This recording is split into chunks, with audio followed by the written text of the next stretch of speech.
चलिए आशिता तिवारी जी हमारे साथ, कांग्रेस के प्रवक्ता। आशिता तिवारी जी, पहला सवाल जो कि सुशील कुमार मोदी ने अपनी ट्वीट के जरिए कहा है कि अब तो नाम वापस ले लेना चाहिए।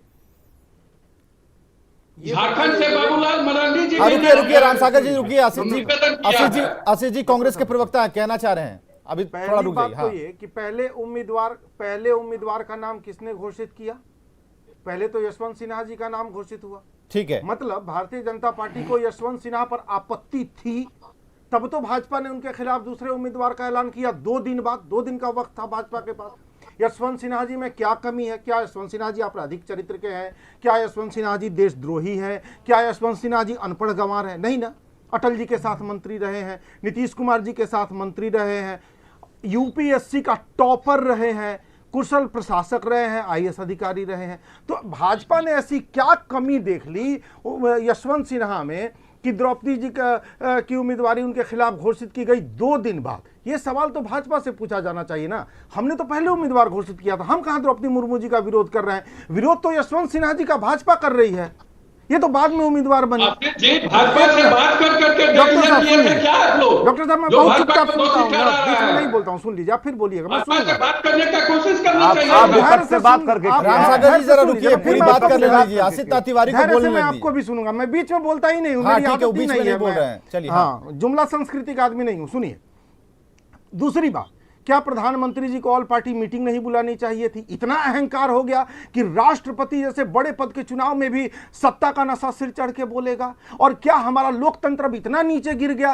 कि हम राष्ट्रपति जैसे एकल महत्वपूर्ण पद पर जात पात की बात करेंगे? और क्या ये पहली दलित है? क्या इससे पहले KR नारायणन, ज्ञानी जैल सिंह जैसे दलित नहीं बने राष्ट्रपति? क्या इससे पहले प्रतिभा देवी सिंह पाटिल एक महिला राष्ट्रपति नहीं बनी है? क्या ये पहली महिला है? ऐसा कुछ भी नहीं है, ये सत्ता का सिर्फ अहंकार है, सिर चढ़कर बोल रहा है। वरना ऑल पार्टी मीटिंग होनी चाहिए थी राष्ट्रपति जैसे महत्वपूर्ण। चलिए, मीटिंग नहीं हुई और एक सर्वमान्य नाम तय हो जाना चाहिए। इसके बाद अगला लेकिन नरेंद्र मोदी का अहंकार उन्हें सत्कर्म करने से रोकता है, लोकतंत्र की गरिमा को बचाए रखने से उनका अहंकार उन्हें रोकता है। और इसी अहंकार का नतीजा है कि राष्ट्रपति का चुनाव हो रहा है। वरना यशवंत सिन्हा में एक कमी कोई भारतीय जनता पार्टी का नेता गिना दे, एक कमी।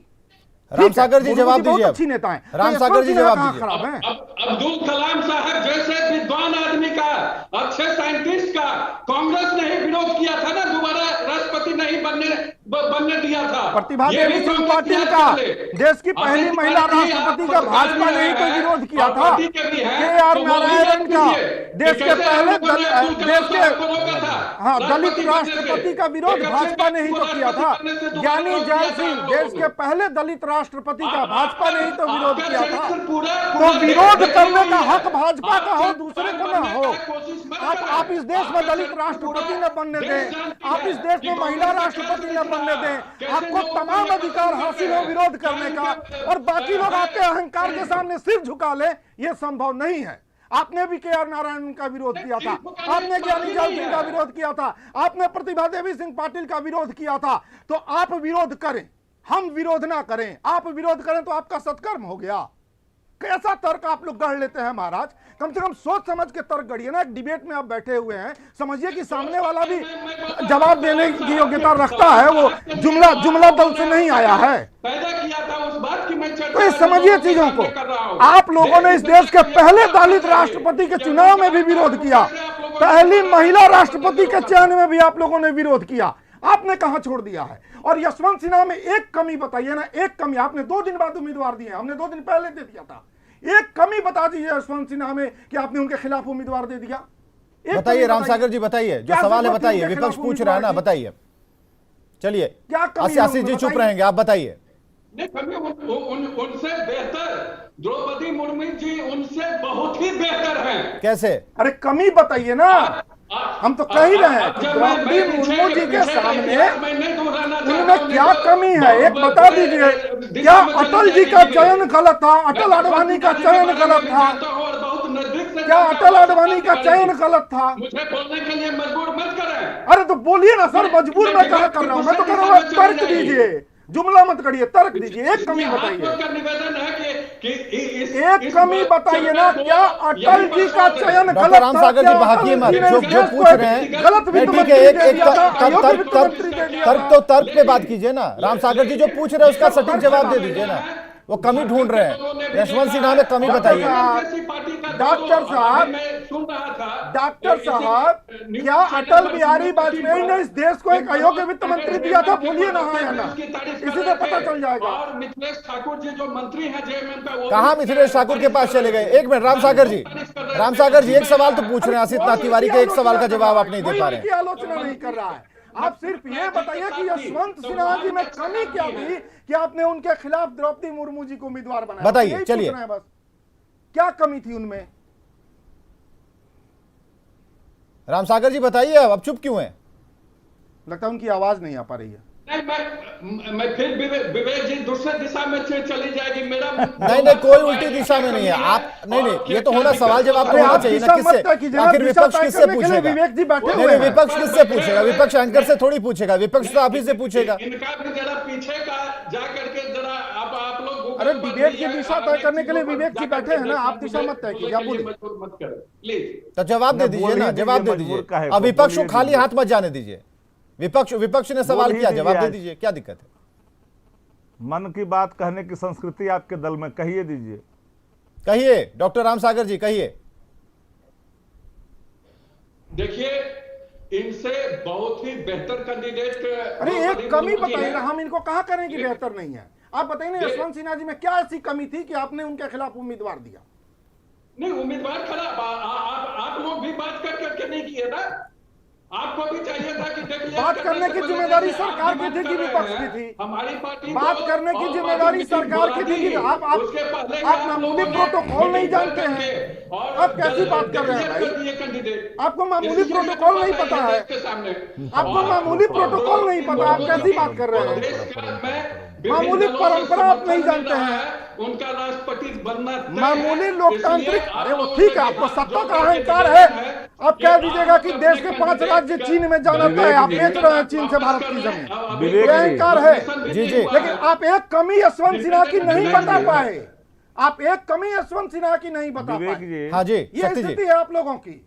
विवेक जी देखिए, कांग्रेस के साथी ने जो सवाल सामने रखा, राम सागर भाई को उस पर अपने उत्तर ये देना चाहिए था कि कंपैरिजन बिटवीन द्रौपदी जी और सिन्हा जी, ये सवाल था। और दूसरी बात है, योग्यता अयोग्यता का सवाल नहीं।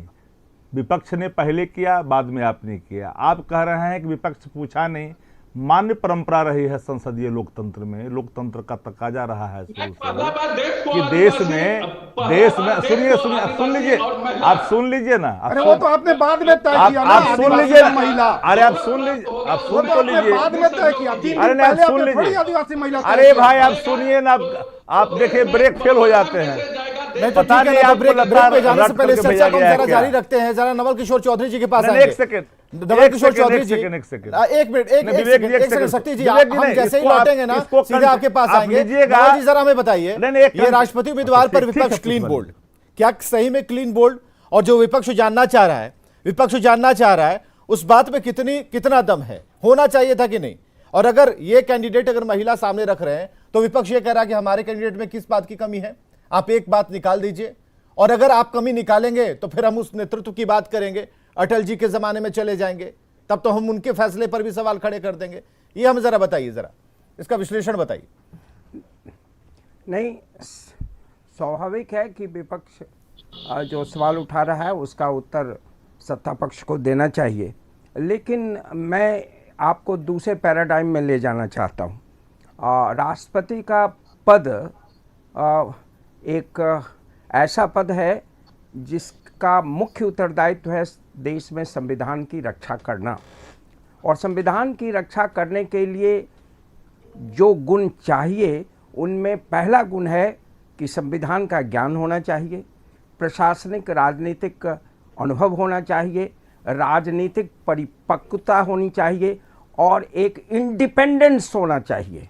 और वो इंडिपेंडेंस सत्ता, जो मुख्य सत्ता प्रधानमंत्री के पास होती है भारतीय संविधान के तहत, तो उस सत्ता के सामने इंडिपेंडेंट स्टैंड लेने की क्षमता होनी चाहिए।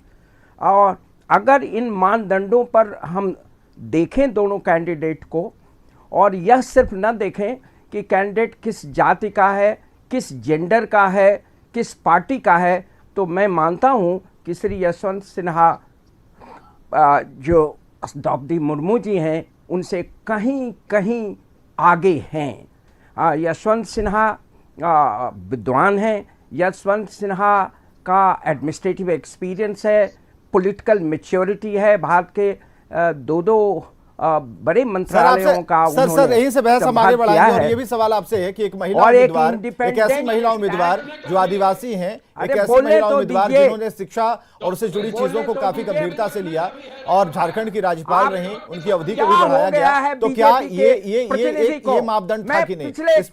आधे घंटे से सुन रहा हूं। हाँ सर, मैं आधे घंटे से सुन रहा हूं। यह क्या कल्चर है?